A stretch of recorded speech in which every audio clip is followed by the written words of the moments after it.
Want to master grammar so you can speak properly, express yourself better, and understand more? In this video, I'll show you how to master grammar with our lessons and learning program. Let's begin. Number 1. Listen to the lesson conversations and explanations. In every lesson, you learn a conversation. Then, our teachers break down every word and grammar rule. So you're actually learning grammar rules in the context of conversations, and you can easily see how they're used. Once you're done, review the conversation again and again to remember what you've learned. Number 2. Read the bonus explanations and tutorials. With the lesson notes, you get extra grammar explanations and examples that are not presented in the lesson. After you're done with the lesson, read the lesson notes for extra review. You can even save them as PDFs so that you can access them anytime. Number 3. Leave a comment on the lesson. Once you've learned a grammar point, be sure to use it. Leave a comment in the comments section. Write some example sentences for practice. Our teachers will review your comment and give you feedback. Number 4. Unlock even more grammar lessons. If you want to find all of the grammar lessons available, visit our lesson library. Under Category, choose Grammar. You'll get all of the pathways and lessons dedicated to helping you learn and master sentence patterns and grammar points. So, if you're ready to finally learn a new language the fast, fun, and easy way, sign up for your free lifetime account by clicking on the link in the description. Signing up takes less than 30 seconds, and you'll start speaking from your very first lesson. If you enjoyed these tips, hit the like button, share it with anyone who's trying to learn a new language, and subscribe to our channel. We release new videos every week. I'll see you next time. Bye!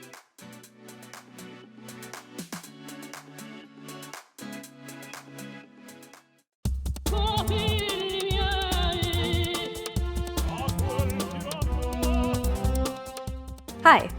Welcome to Introduction to Italian. My name is Alicia, and I'm joined by... Hi everyone, I'm Marika. In this lesson, you'll learn the basics of Italian grammar. Word order refers to the order in which words are structured to form a sentence in a given language. Consider the English sentence, I ate an apple. But first, let's remove the article an here for simplicity. So we're just left with I ate apple. The basic word order for English is subject, verb, object, or SVO for short. If we break down the English sentence, I ate apple, we can see that the subject I is presented first, followed by the verb ate, and then finally the object apple is positioned last. This is the basic word order for sentences in English. Now, let's compare that same sentence, I ate an apple, in Italian. Io ho mangiato una mela. Like before, let's remove the article to keep it simple, so we are just left with the words. If we break down the Italian sentence, we get the subject io, meaning I, then comes the verb ho mangiato, meaning ate, and finally we have the object mela, meaning apple. The basic word order for Italian then is SVO. It's the same as English. This means that you can convert an English sentence into Italian simply by replacing the English words with Italian words, and you'll still be understood. Italian word order, however, is much more flexible than English. If we swapped the subject and object around, we'd get apple ate I in English, which changes the meaning of the sentence completely. In Italian, however, the core meaning of the sentence does not change. It would still essentially be I ate apple. Mela ho mangiato io. As you can see, the word order of Italian is quite flexible. More often than not, if you wanted to say I ate an apple in Italian, you would not say Io ho mangiato una mela. Instead, you would more likely say ate an apple in Italian. Ho mangiato una mela. This is because Italian is a null subject language where the word for the pronoun is omitted because it's already implied. This is because all of the information can be derived from the way the verb is conjugated in the sentence. For example, the verb aprire means to open. When you conjugate it, it changes according to the subject. Hai aperto la scatola means you opened the box. Hanno aperto la scatola means they opened the box. Let's take a look at another example. Tornare means to return. Siamo tornati a casa in treno means we return home by train. Sono tornata a casa in treno means I return home by train. Can you see how the subject changes based on the way the verb is conjugated in the sentence? Okay, let's move on. Negating a sentence in Italian is incredibly simple. All you have to do is to put the word non in front of the verb. Let's go back to the original example, I ate an apple. The verb here is ate, or Ho mangiato. In Italian. Ho mangiato una mela. To make this sentence negative, simply add non before the verb ho mangiato. Non ho mangiato una mela. if it were Carla ate an apple, it would be Carla ha mangiato una mela. Adding non before the verb would make it negative. Carla non ha mangiato una mela. Siamo tornati a casa in treno. Non siamo tornati a casa in treno. You can create any negative sentence in Italian simply by adding non before the verb. Asking a question in Italian is even easier than making it negative. All you have to do is simply raise the pitch at the end of a sentence to turn it into a question. Hai aperto la scatola. Hai aperto la scatola? No rearranging of words is needed. Hai aperto la scatola. Hai aperto la scatola? You can create any basic yes-no questions in Italian this way. If you want to be a little more specific, simply add the question word in front of the question. For example, perché means why. Perché hai aperto la scatola? Quando means when. Quando hai aperto la scatola? And come means how. Come hai aperto la scatola? Now you know how to create questions in Italian. Well done! We've covered a lot of things in this lesson, so let's recap what we've learned. In this lesson, you learned that Italian sentences can be formed using a subject, verb, object, or SVO word order. Italian tends to omit the subject if that subject is a pronoun. You make a sentence negative by adding non before the verb. To turn a sentence into a question, simply raise your pitch at the end. And if you want to be more specific, just add a question word at the beginning of the question. We've covered only the very basics of Italian grammar. If you're interested in learning more, check out our Italian in 3 Minutes video series. In that course, we teach you useful phrases while covering the fundamentals of Italian grammar, and each lesson is only 3 minutes long. In the next lesson, we'll introduce you to the basics of Italian writing. See you in the next lesson. Bye! Bye!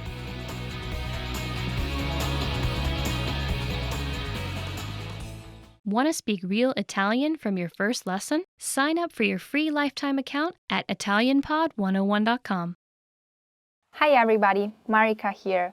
Welcome to Ask a Teacher, where I'll answer some of your most common Italian questions.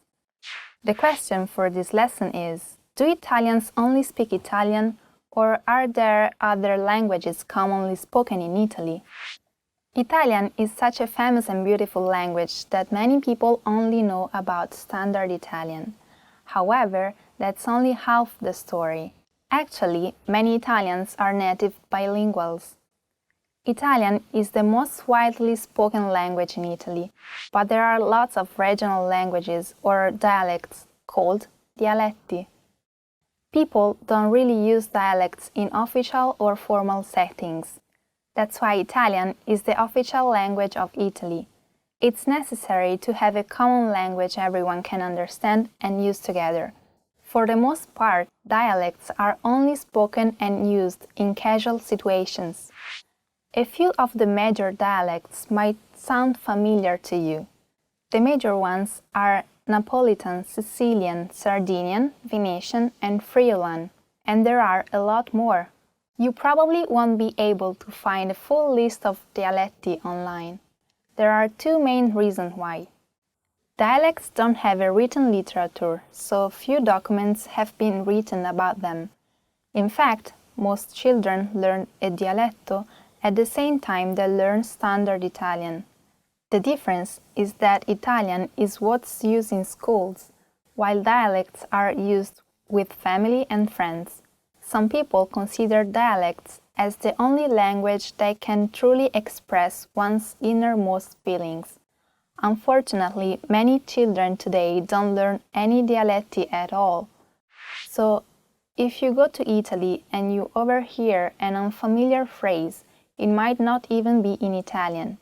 It could be a phrase from one of the many Italian dialects. Isn't that interesting? If you have any more questions, leave them in the comments below. A presto! Hi everybody!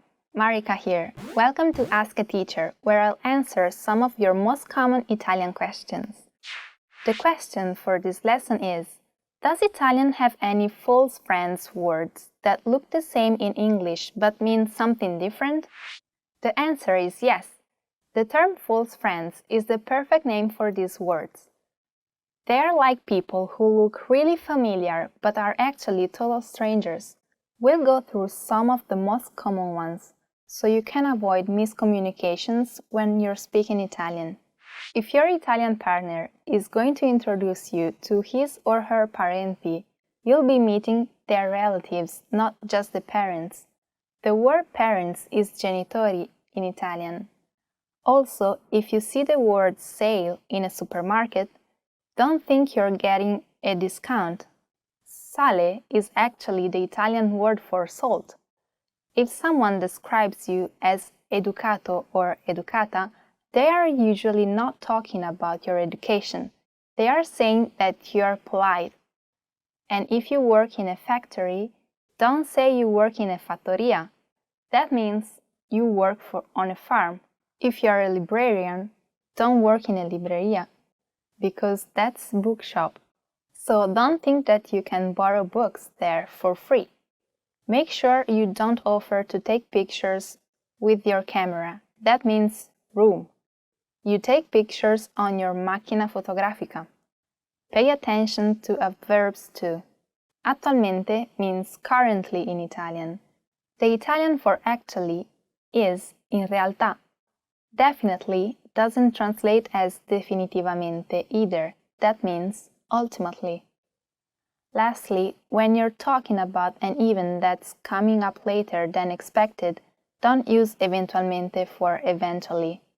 Eventualmente means possibly, and, of course, there are many more. Got it?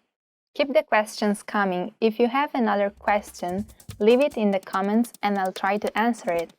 A presto! Hi! Welcome to Introduction to Italian. My name is Alicia, and I'm joined by... Hi everyone, I'm Marika. In this lesson, you'll learn the basics of Italian grammar. Word order refers to the order in which words are structured to form a sentence in a given language.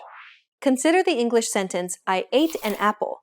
But first, let's remove the article an here for simplicity. So we're just left with I ate apple. The basic word order for English is subject, verb, object, or SVO for short. If we break down the English sentence, I ate apple, we can see that the subject I is presented first, followed by the verb ate, and then finally the object apple is positioned last. This is the basic word order for sentences in English. Now let's compare that same sentence, I ate an apple, in Italian. Io ho mangiato una mela. Like before, let's remove the article to keep it simple, so we are just left with the words.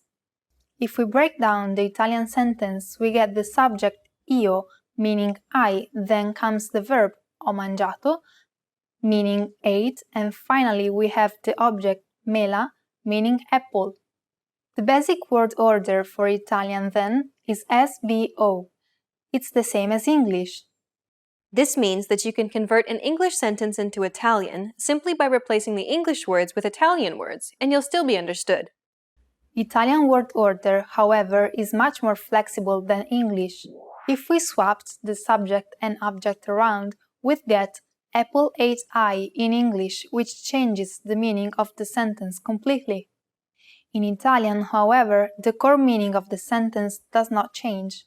It would still essentially be I ate apple. Mela ho mangiato io. As you can see, the word order of Italian is quite flexible.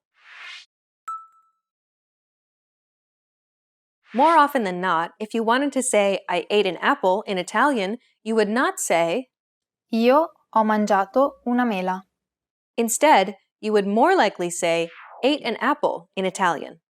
Ho mangiato una mela.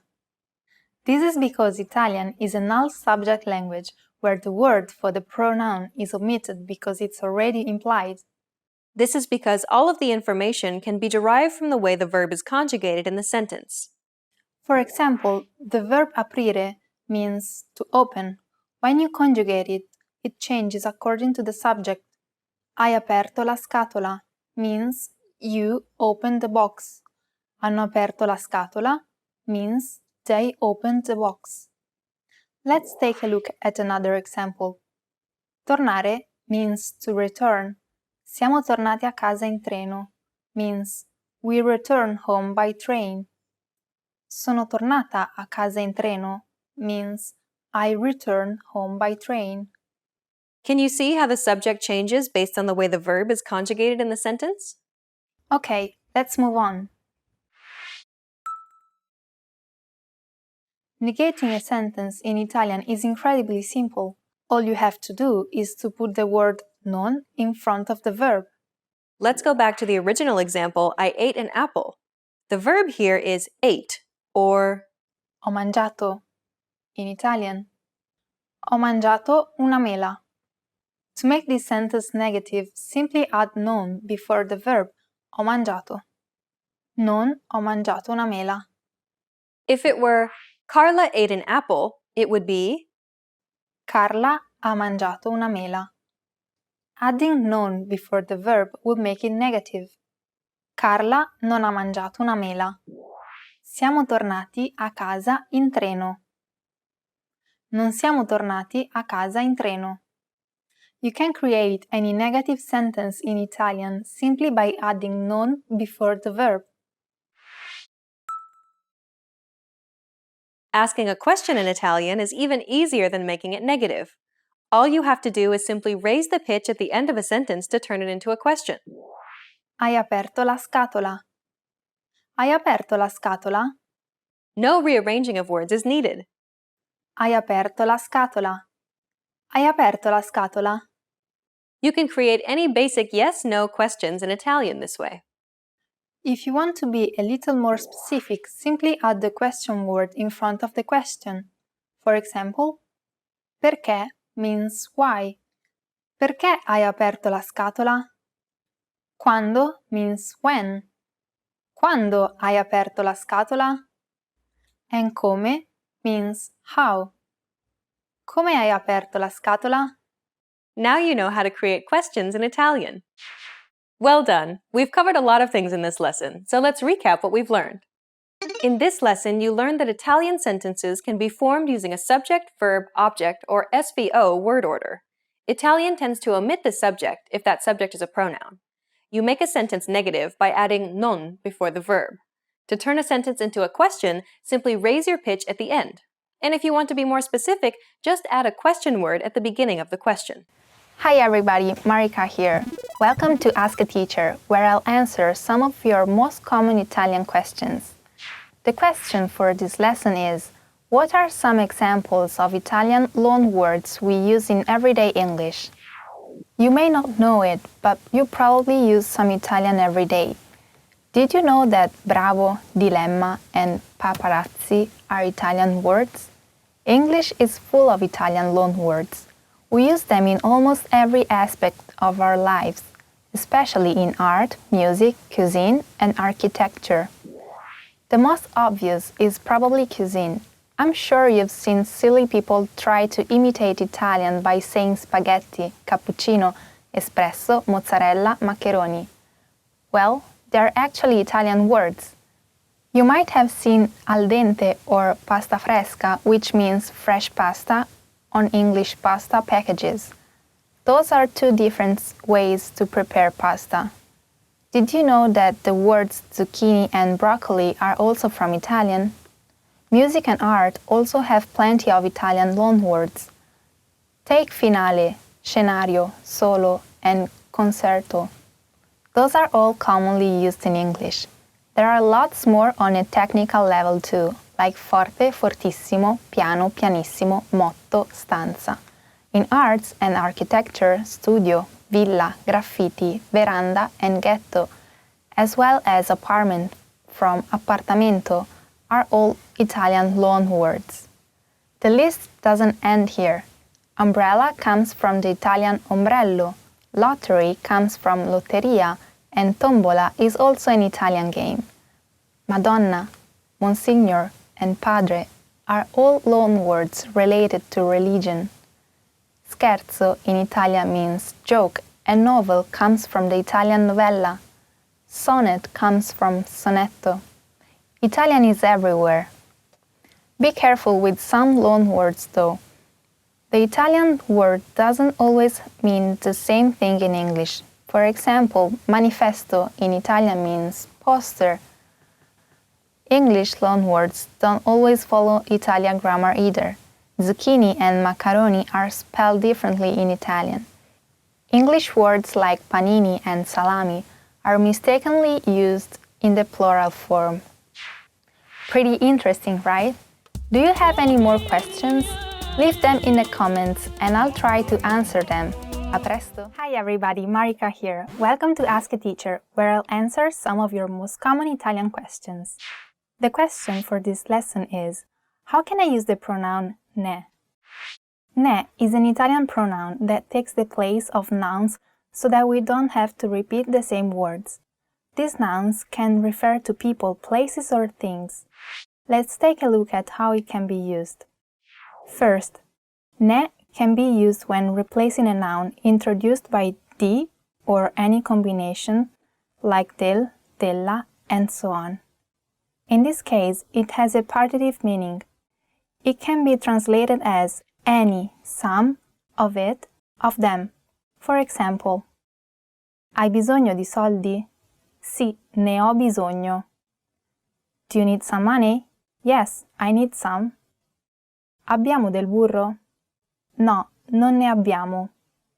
Do we have any butter? No, we don't have any of it. Ne can also replace nouns introduced by a number or an expression of quantity. Let's see some examples. Quante borse hai? Ne ho solo 3. How many purses do you have? I have only 3. Vuoi dello zucchero nel caffè? Sì, ne vorrei 2 cucchiaini. Would you like some sugar in your coffee? Yes, I'd like 2 spoons. We also use ne to replace nouns phrases introduced by the preposition di with specific verbs. Here are some examples. Parlare di, meaning to talk about. Let's see a sample sentence. You can say, domani parleremo del problema, meaning tomorrow we'll talk about the problem. If it's clear what you are going to talk about, you can use ne and say, domani ne parleremo. This means we'll talk about it tomorrow. In this case, ne replaces the phrase del problema. Another similar case is accorgersi di, meaning to notice. You can either say, non mi sono accorto di questo errore. I didn't notice this mistake. Or, if it's clear what you're talking about, you can say, non me ne sono accorto. I didn't notice it. Now, let's see where to put this little word in a sentence. Usually, we position ne before the conjugated verb. For example, ne vuoi ancora? Would you like more? In negative statements, it's always between the negation non and the verb. Vuoi un altro bicchiere di spumante? No, non ne voglio. Do you want another glass of sparkling wine? No, I don't want. In addition, we can attach it to an infinitive or a gerund. Non voglio più berne, grazie. I don't want to drink anymore, thank you. Here we've put together the infinitive bere and ne, making berne. Here is an example with a gerund. Avendone bevuto troppo, ora non si sente bene. Having drunk too much, now he doesn't feel well. There are several rules, so at first try memorizing and actually using a few expressions with ne. You'll eventually get the hang of it. Start with these three. Che ne pensi? What do you think about it? Non ce n'è più. There is no more of it. Ne vuoi? Do you want some? They're pretty simple, right? If you have any more questions, please leave us a comment below. A presto! See you soon! Hi everybody, Marika here. Welcome to Ask a Teacher, where I'll answer some of your most common Italian questions. The question for this lesson is, what is gerundio? Gerundio, or in English, gerund, is a verb non-finite mood. This means that you don't need to conjugate it. It's very similar to the continuous form of English verbs ending in ing. As we said, it's very convenient as you don't need to conjugate it. It only has two endings, ando for verbs ending in are and endo for verbs ending in ere and ire. Another reason why it's easy is that it only has two tenses, present and past. Here are some verbs in the present gerund. Parlando, talking, from parlare, to talk. Cadendo, falling, from cadere, to fall. Dormendo, sleeping, from dormire, to sleep. To form the past gerund, use the right auxiliary essere, to be, or avere, to have, in the present gerund, plus the past participle of the main verb. Here is the past gerund of the same verbs. Avendo parlato, having talked. Essendo caduto, having fallen. Avendo dormito, having slept. You can use the gerund alone for two actions happening at the same time. Studio ascoltando la musica.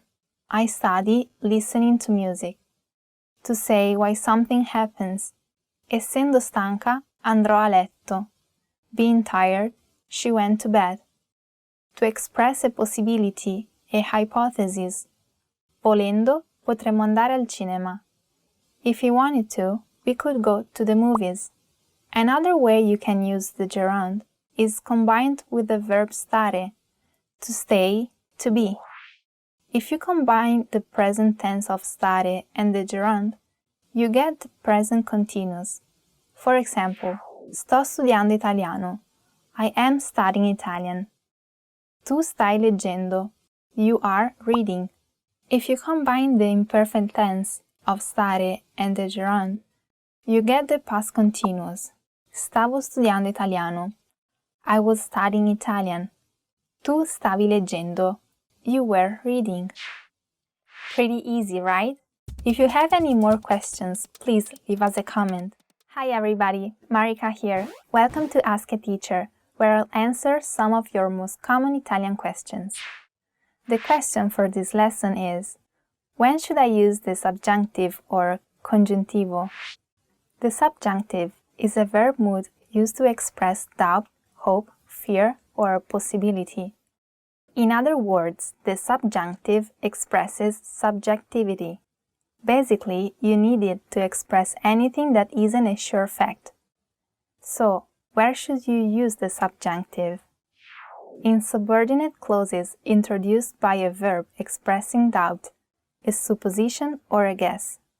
Look at the difference between these two sentences. So che sei stato tu, indicative, versus penso che sia stato tu, subjunctive. I know it was you, versus I think it was you. I know holds the same meaning as I'm sure, I know for a fact. Therefore, you don't need a subjunctive. In the second sentence, penso, I think, means I believe, but I'm not 100% sure. Therefore, it requires the subjunctive. Let's go ahead. You also need the subjunctive in subordinate clauses introduced by a thinking verb. This may express desire, hope, will, but never a fact. Here is an example. Spero che tu possa venire alla festa. I hope you can come to the party.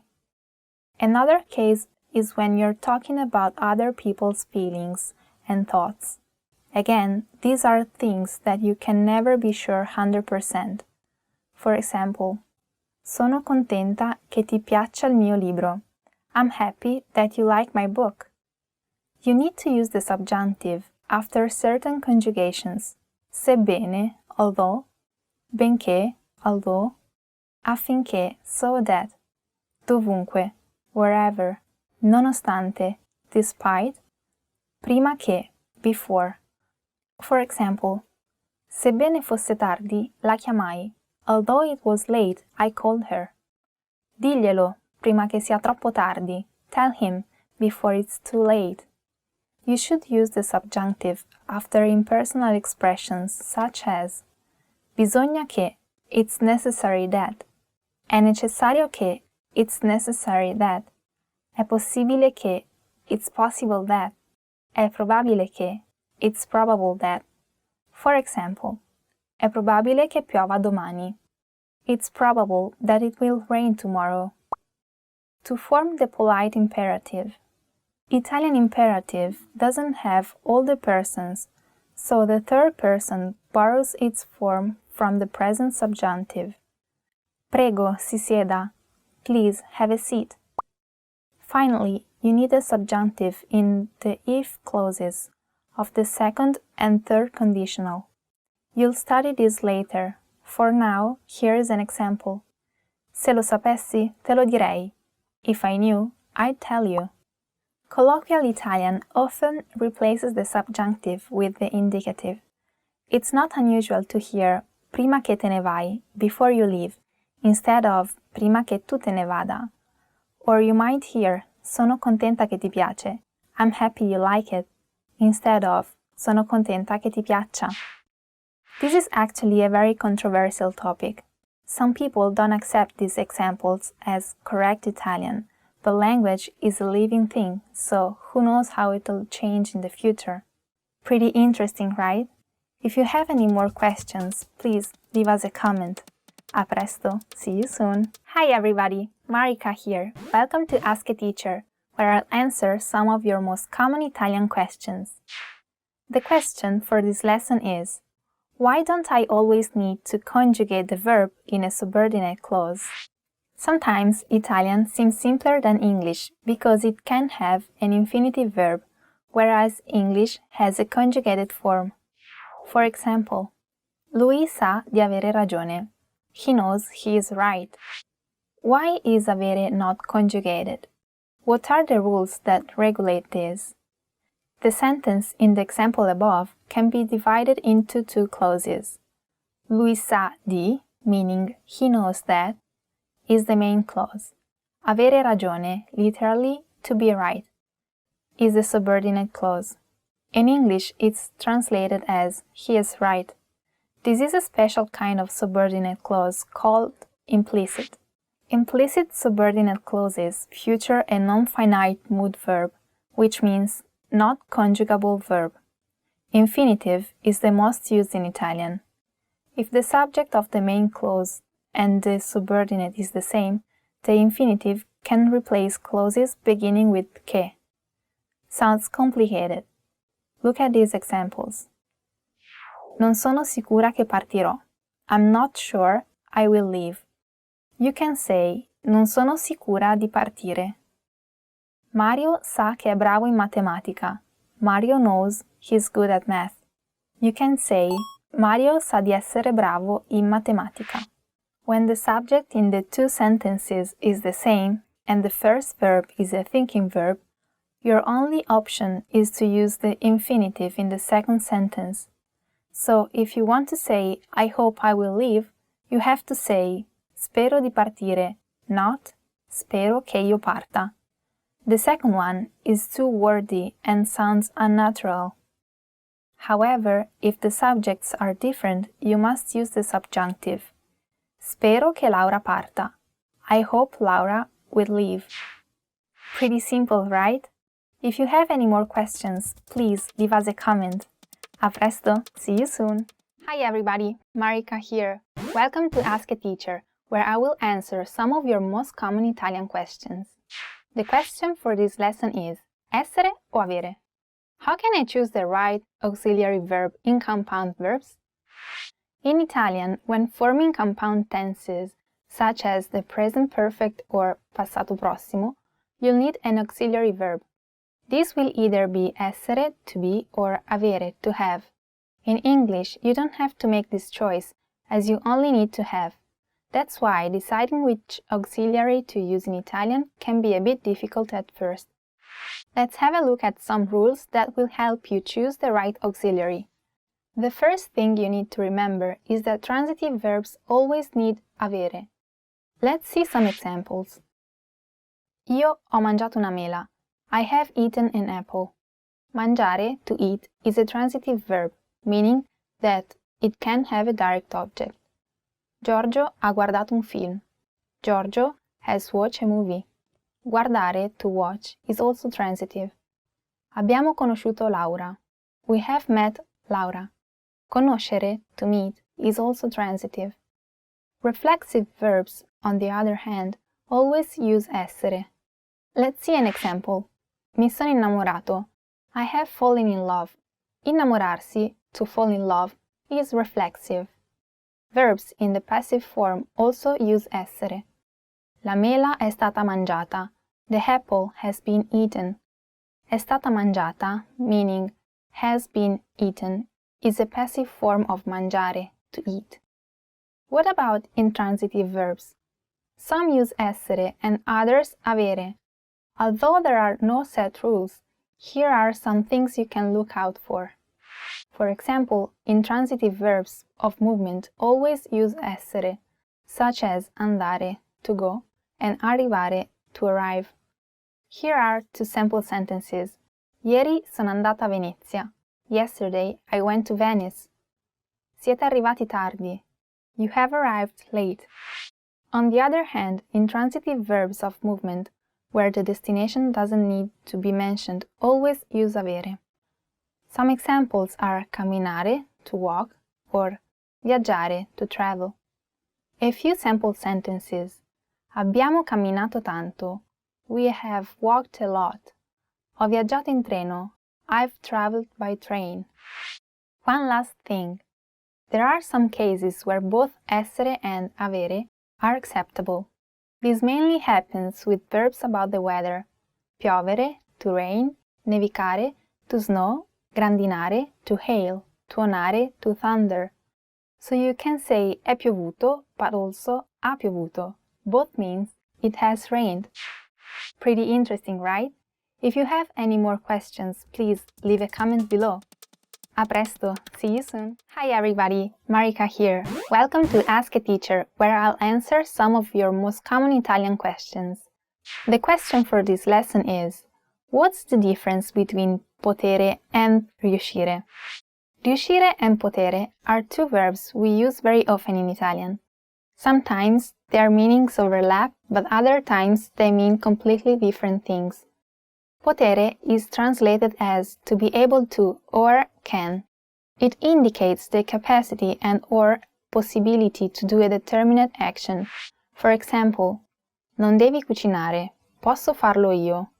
You don't have to cook, I can do it. Potere is an irregular verb, but more importantly, it's a modal verb. Modal verbs are used to give additional information about the main verb.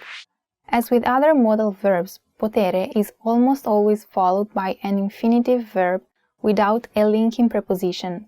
For example, posso andare alla festa? Can I go to the party? Sometimes we can use another verb, riuscire. In English, this can be translated in the same way as potere.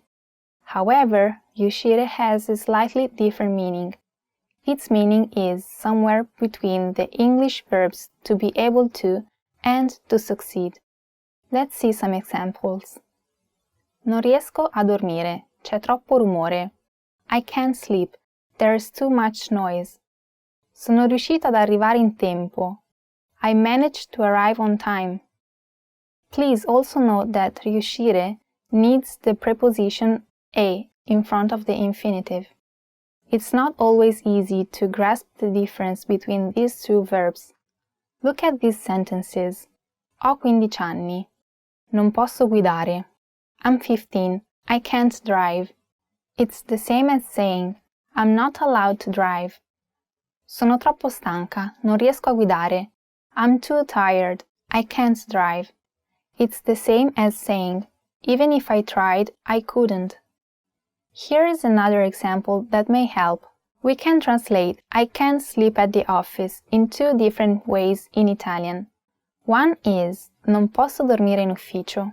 The other one, non riesco a dormire in ufficio. The first one is the most likely, as it means that I can't sleep because of the office rules. The second one, instead, means something like I can't manage sleeping at the office. The speaker can't sleep not because of the rules, but because of the noise or another secondary reason. Sometimes it doesn't matter which verb you choose. For example, you could say non posso venire alla festa or non riesco a venire alla festa. Though their nuance is different, the meaning is the same. I can't go to the party. To recap, keep in mind that there are some situations where you can't use riuscire to express the same meaning. Situations like when you ask for permission, posso uscire? Can I go out? When you ask for someone's help, qualcuno può aiutarmi? Can anyone help me? When you make a suggestion, potresti provare? Could you try? Pretty interesting, right? If you have any more questions, please leave a comment below. Hi everybody, Marika here. Welcome to Ask a Teacher, where I'll answer some of your most common Italian questions. The question for this lesson is, how do reflexive verbs work? Reflexive verbs are one of those elements that don't really have an English counterpart. A verb in Italian is reflexive when the subject carries out the action on itself. Please note that not all verbs can be reflexive. The infinitive form of a reflexive verb is made by dropping the infinitive ending e from are, ere, and ire, and adding the pronoun si. For example, svegliare, svegliarsi, to wake up. Reflexive verbs, when conjugated, are preceded by a reflexive pronoun that complies with the subject. Let's see an example. Vestire, to dress. PS, vestirsi, reflexive form, to get dressed. Maria veste il manichino. PS, Maria si veste. In the first example, the object of the verb vestire is the mannequin, while in the second sentence, the object is Maria herself. Subject and object coincide. The reflexive pronoun si is conjugated as follows. Io mi vesto, I get dressed. Tu ti vesti, you get dressed. Lei si veste, she gets dressed. Noi ci vestiamo, we get dressed. Voi vi vestite, you get dressed. Loro si vestono, they get dressed. In compound tenses, reflexive verbs have essere, to be, as auxiliary verb, so we always form the passato prossimo of the reflexive verbs with essere. Let's see some examples. Maria si è vestita. Maria has got dressed. Ci siamo svegliati. We have woken up. We can also use reflexive verbs as reciprocal verbs. The subject is always plural. The reciprocity of the action that the verb expresses often translates in English as each other. For example, noi ci amiamo. We love each other. Loro si salutano. They say hello to each other. It's easier than you thought, right? If you have any more questions, please leave a comment below. A presto. See you soon. Hi everybody, Marika here. Welcome to Ask a Teacher, where I'll answer some of your most common Italian questions. The question for this lesson is, what are masculine and feminine nouns and how are they different? In Italian, all nouns have a gender. A noun can either be masculine or feminine. That applies to plural nouns too, and to all the words that can modify nouns, such as articles and adjectives. Other Romance languages have similar system of masculine and feminine nouns. It's a trait that comes from Latin. The gender depends on the origin of the Latin word. English doesn't have masculine and feminine nouns though. So the easiest way for English speakers to tell a noun's gender is by looking at the last letter of the noun. If a noun ends with O in the singular and E in the plural, it's usually masculine.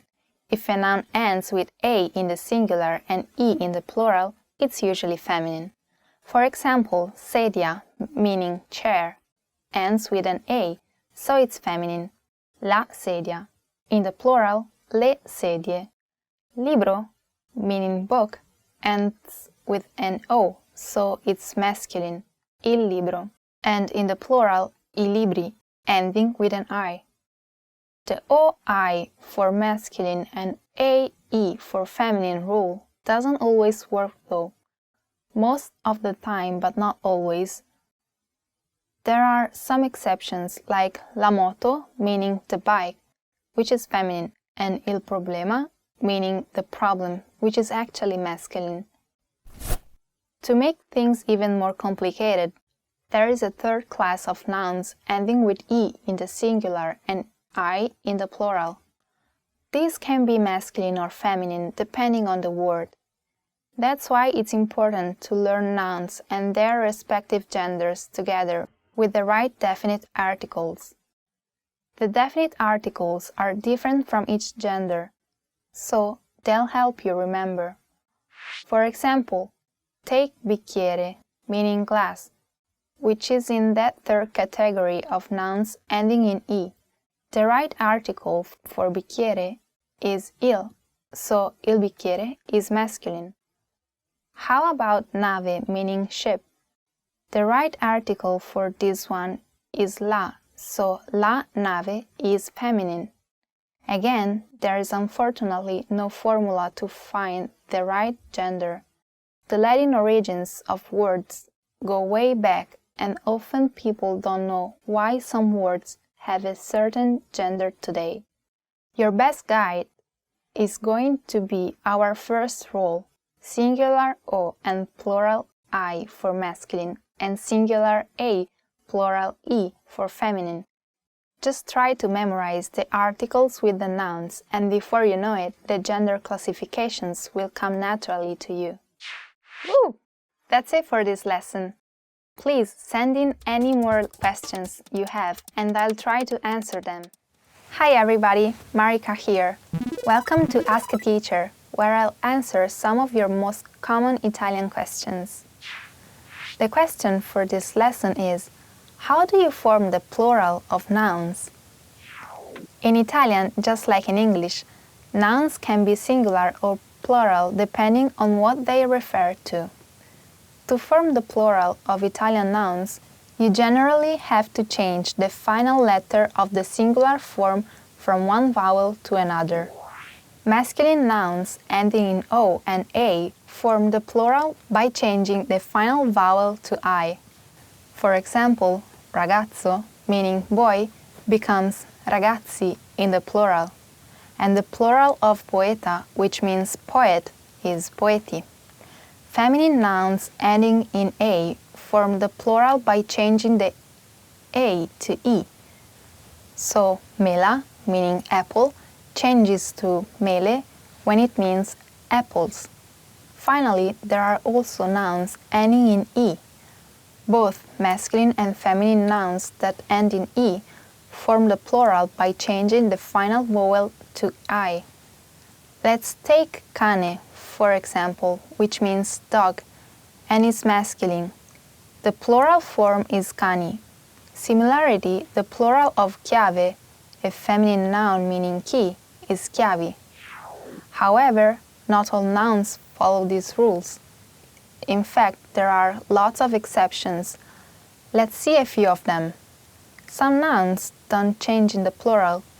You can still tell if a noun is plural because the definite article or its adjective will be in the plural form, but the noun itself doesn't change. Among the words that remain unchanged in plural, there are all nouns ending in accent vowels like caffè, meaning coffee, or città, meaning city. Foreign nouns ending in a consonant, for example, computer, film, or sport. Singular nouns that end in I, crisi, meaning crisis, or brindisi, meaning toast. Monosyllable nouns, for example, re, which means king. Some nouns have an irregular plural form. For example, man in Italian is uomo, while men is uomini. And there are even Italian nouns that change gender when they become plural. For example, finger is masculine in the singular form, il dito, but becomes feminine in the plural, le dita.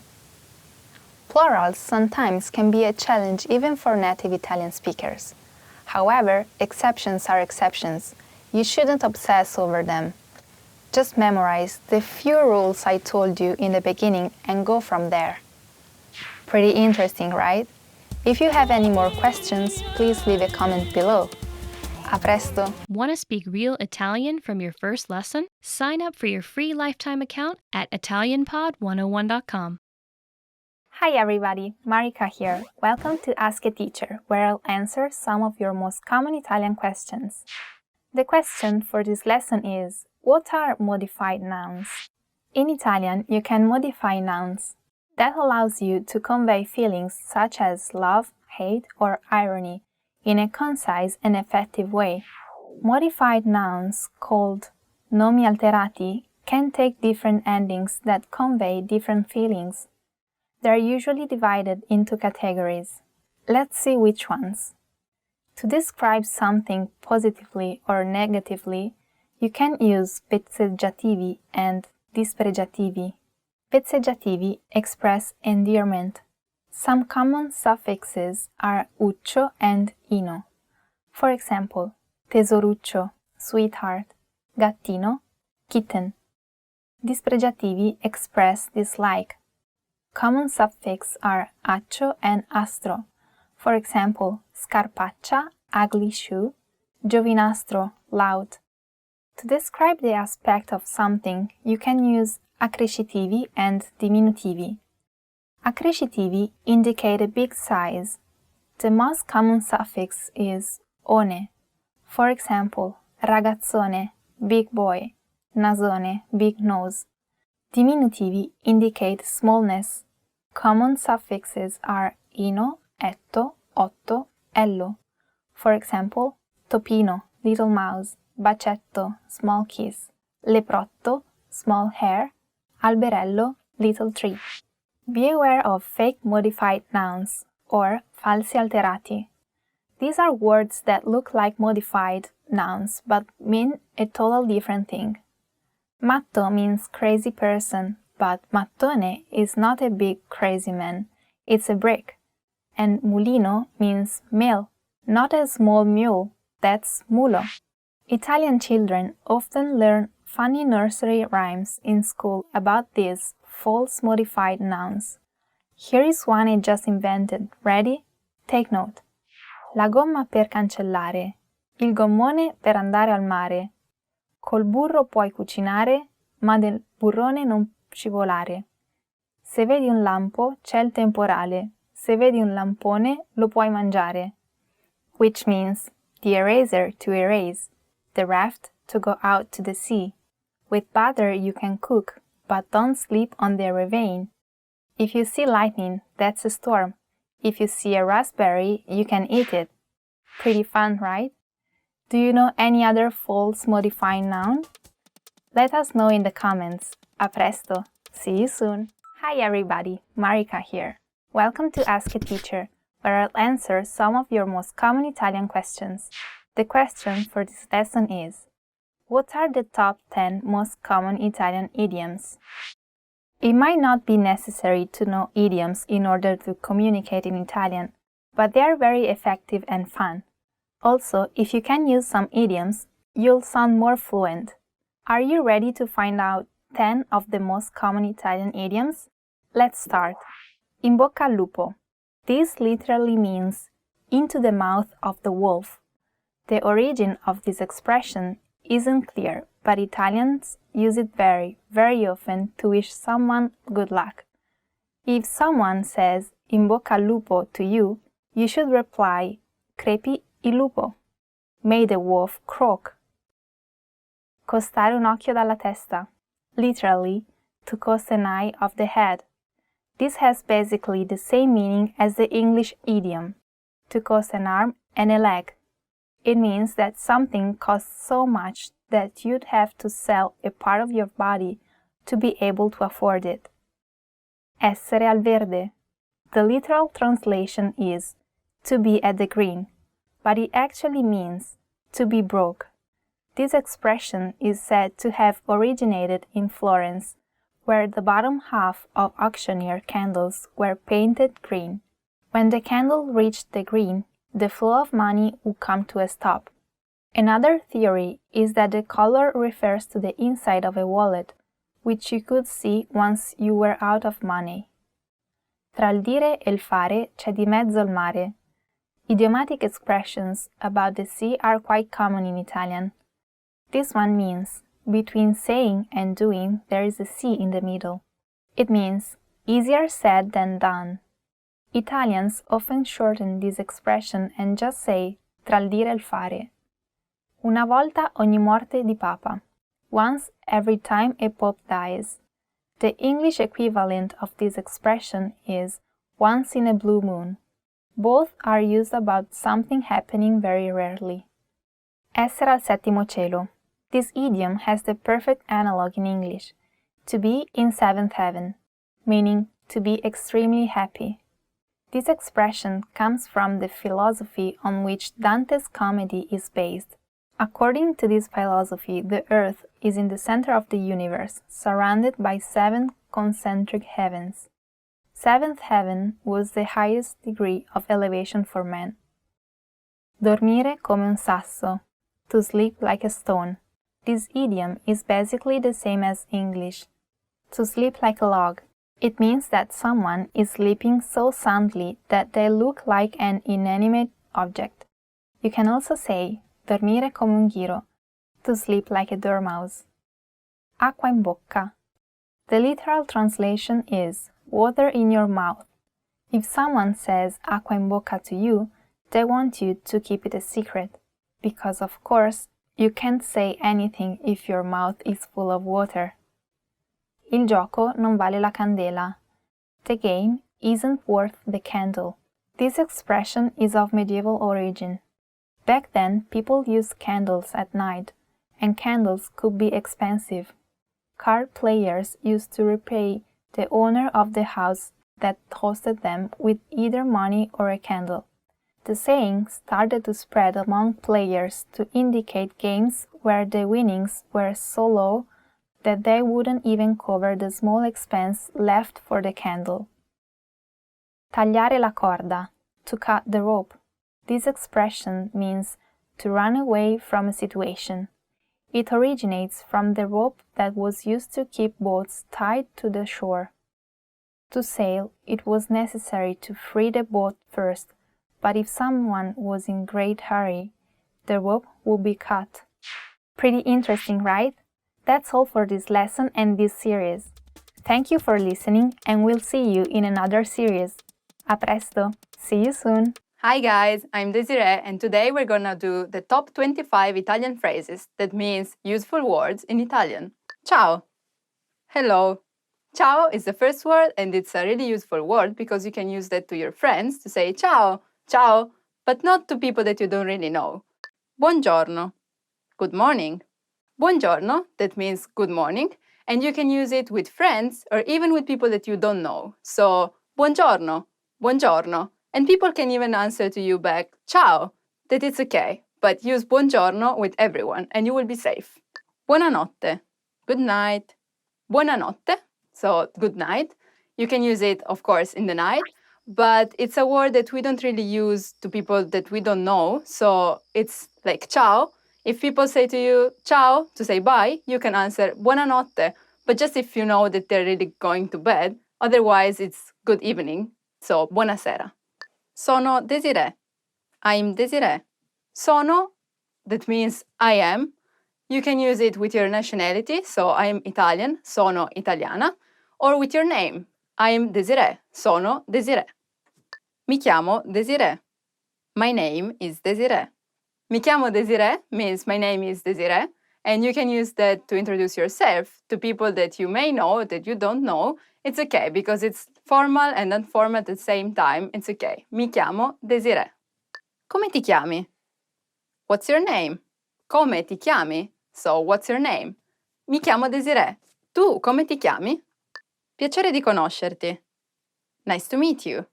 You will always use piacere di conoscerti. Come stai? How are you? Come stai? That means how are you? But it's something that you use with your friends, not really with people that you don't know, because in that case it would be something like come sta? Bene, grazie. E tu? I'm fine, thanks. And you? Bene, grazie. E tu? That means fine, thanks. And you? Per favore. Please. Then we have a really useful word that is per favore, that means please. So you can put it at the end of any phrase and it will give you a nice way of asking. Even if you don't know how to say may or can, just add per favore and it will help you. Grazie. Thank you. And to say thank you, you will say grazie. Grazie. Prego. You're welcome. And to answer you're welcome, you have prego. So if you ask something and add per favore at the end, and then the people will do something, you can say grazie, and the other one will answer prego. Sì. Yes. Sì, that means yes. Of course, it's really useful because vuoi mangiare qualcosa? Would you like something to eat? Sì. Yes. No. No. And if you manage to say no, because it's hard to say no to an Italian offering you some food, then you can say no. That it's the same Italian and English, no. Va bene. Okay. Then we have va bene, that means okay. So again, when people ask you, do you want this? You can say va bene, so it's okay. Scusi. Excuse me. Scusi, that means excuse me. But to people that you don't really know, so would be like, excuse me, do you know where the station is? Scusa, sai dov'è la stazione? Scusa. I'm sorry. If you know the people you're talking to, you should use scusa, that means I'm sorry. Che ora è? What time is it? Che ora è? That means what time is it? You can use it in a formal or informal way, it's the same, so you can say scusa, che ora è? Or scusi, che ora è? It's the same. Dove è la stazione? Where is the station? When you want to know where some place is, so where is location, you will say dove è la stazione, that is, for example, the station. Posso usare il bagno? May I use the restroom? When you need to ask permission for something, you will use the word posso, that means can I? So in this case, posso usare il bagno? Can I use the toilet? And I would add please, so per favore, and the answer would be yes, sure. Sì, prego, grazie. Vorrei qualcosa da mangiare. I would like something to eat. When you need something, you can use the word vorrei, that means I would like to. So vorrei mangiare, I would like to eat. Vorrei bere, I would like to drink. Vorrei dormire, I would like to sleep. We can go on forever, but still, vorrei, and then add the verb that you need. Posso avere il conto? Can I get the check? When you finish to eat and you want to check, you can say posso avere il conto? That means can I have the check? And if you want to be more polite, you can say posso avere il conto per favore? That means can I have the check, please? A presto. See you soon. When you say bye to your friends and you don't really know when you're gonna meet them again, you will say a presto. That means see you soon. A dopo. See you later. If you know that you're gonna meet them later on, you can say a dopo, that means see you later. Dove posso mangiare la pizza? That means where can I eat a pizza?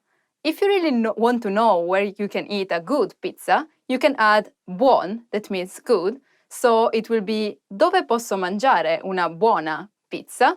Of course, you cannot use pizza, but another type of food that you really want to eat, and that would be maybe lasagna or maybe gelato. So you can say, dove posso mangiare un buon gelato? Or, dove posso mangiare una buona lasagna? We learned how to ask, how are you? And to answer, I'm fine, thanks. But what about if you're not really fine? So you can say, così così, that means more or less, or male, that means bad, really bad.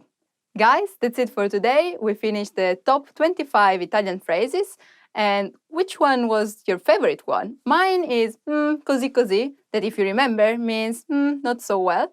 But anyway, remember to subscribe. Bye bye. Ci vediamo. People, what's that? Hey, to introduce. Want to speed up your language learning? Take your very first lesson with us. You'll start speaking in minutes and master real conversations. Sign up for your free lifetime account. Just click the link in the description.